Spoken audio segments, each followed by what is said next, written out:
Charles Augustus Lindbergh was one of the most celebrated men in America. In 1927, he became the first person to fly solo across the Atlantic Ocean, earning the admiration of the entire nation. 4 years later, on May 21, 1931, his son, Charles Augustus Lindbergh Jr., was born. The child was affectionately called the Eaglet. Newspapers and magazines portrayed the Lindberghs as the perfect family, America's golden couple, living an idyllic life on their 300-acre estate in Hopewell, New Jersey.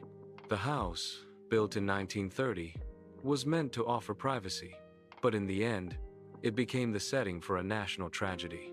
On the night of March 1, 1932, Nurse Betty Gow put the 20-month-old baby to bed in his second-floor nursery around 7:30 in the evening. The window was left slightly open. At 9 o'clock, Charles Lindbergh heard a strange crashing sound, but thought little of it. An hour later, Gow went to check on the baby and found the crib empty. Panic spread through the house. A ransom note lay on the windowsill, written in broken English. It read, "Dear Sir, have $50,000 ready. We warn you for making anything public." Outside, investigators found a homemade wooden ladder propped against the house, a broken rung, a chisel on the ground, and muddy footprints leading away. No fingerprints were found. The kidnapper had worn gloves. What followed was 72 days of confusion, deceit, and heartbreak. On March 4th, a second note arrived, demanding $70,000. The Lindberghs were desperate. A retired Bronx schoolteacher named Dr. John F. Condon, who signed his letters Jafsy, offered to act as the family's intermediary. The kidnappers accepted. On April 2nd, Condon met a man calling himself John at Woodlawn Cemetery in the Bronx. The man spoke with a German accent and asked an unsettling question. "Would it get me hung if the baby is dead?" Condon paid $50,000 in gold certificates, the serial numbers recorded by the police. The directions John gave led to a non-existent boat. The baby never appeared, and hope began to fade. Then, on May 12, 1932, a truck driver named William Allen made a terrible discovery. Along a quiet roadside in Mount Rose, New Jersey, just 4 miles from the Lindbergh estate, he found the small body of a child. The skull had been fractured, perhaps, from a fall off the ladder, and the remains were partially buried and scavenged by animals. The child was identified as Charles Jr. by his overlapping toes and the homemade nightshirt sewn by Betty Gow. The nation grieved as headlines declared, "The little eaglet is dead." The investigation pressed on for 2 more years, producing dead ends and growing frustration. A reward of $25,000 was offered. Banks were ordered to flag any of the gold certificates used in the ransom. Meanwhile, forensic experts traced the wood of the kidnapper's ladder to a specific type of pine later matched to a missing board in the attic of a Bronx home. On September 19, 1934, police arrested a man named Bruno Richard Hauptmann, a 35-year-old German immigrant and carpenter. A gas station attendant had noted his license plate after Hauptmann paid with one of the marked gold certificates. When police searched his home, they found $13,760 of the ransom money hidden in his garage. The grain of one ladder rail matched perfectly with a missing board from his attic floor. Handwriting experts compared the ransom notes with samples from Hauptmann and declared them identical. Hauptmann denied everything, insisting, "I am innocent. I never saw the baby." The trial opened in Flemington, New Jersey, in January 1935, and the world watched.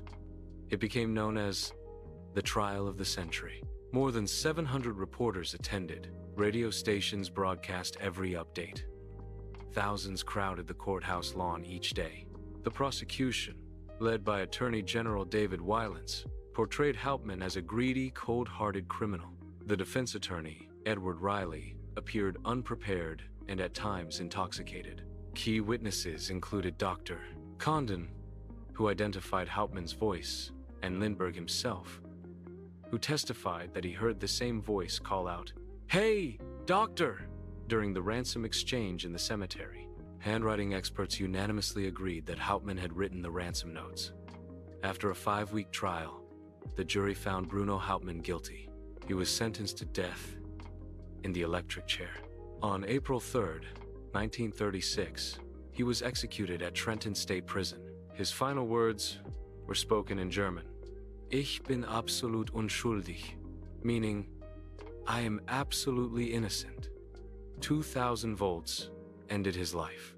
His body was cremated, and his ashes were scattered over the Atlantic Ocean, the same ocean Charles Lindbergh had once crossed in triumph. In the years that followed, doubts about Hauptmann's guilt continued to surface.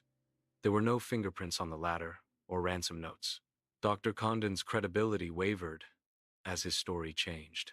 Some questioned Lindbergh's own actions, his decision to cremate the body before a second autopsy and to destroy potential evidence. A few modern investigators have suggested that the crime might have involved multiple people or even members of the household staff. Others have proposed darker theories involving Lindbergh himself, pointing to his later controversial beliefs about eugenics. DNA tests conducted decades later on the ransom envelopes proved inconclusive.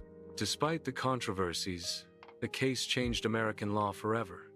The Federal Kidnapping Act, commonly known as the Lindbergh Law, was passed in 1932. It made kidnapping a federal offense if the victim was taken across state lines and allowed for the death penalty in such cases. The tragedy also influenced new safety measures for children, from crib standards to window locks, and marked the rise of the modern media frenzy around the clock coverage that turned crime into spectacle. The Lindbergh baby kidnapping became a defining moment in 20th century America, a mix of heroism, horror, and unanswered questions. The crib used by the child is displayed today at the New Jersey State Police Museum, while the latter remains locked in evidence storage, a haunting reminder of a night that shattered the illusion of perfect family life. As Charles Lindbergh later wrote in his private reflections, "We looked for miracles and found only sorrow." Thanks for watching. Like and share this video, and subscribe to get more true crime stories.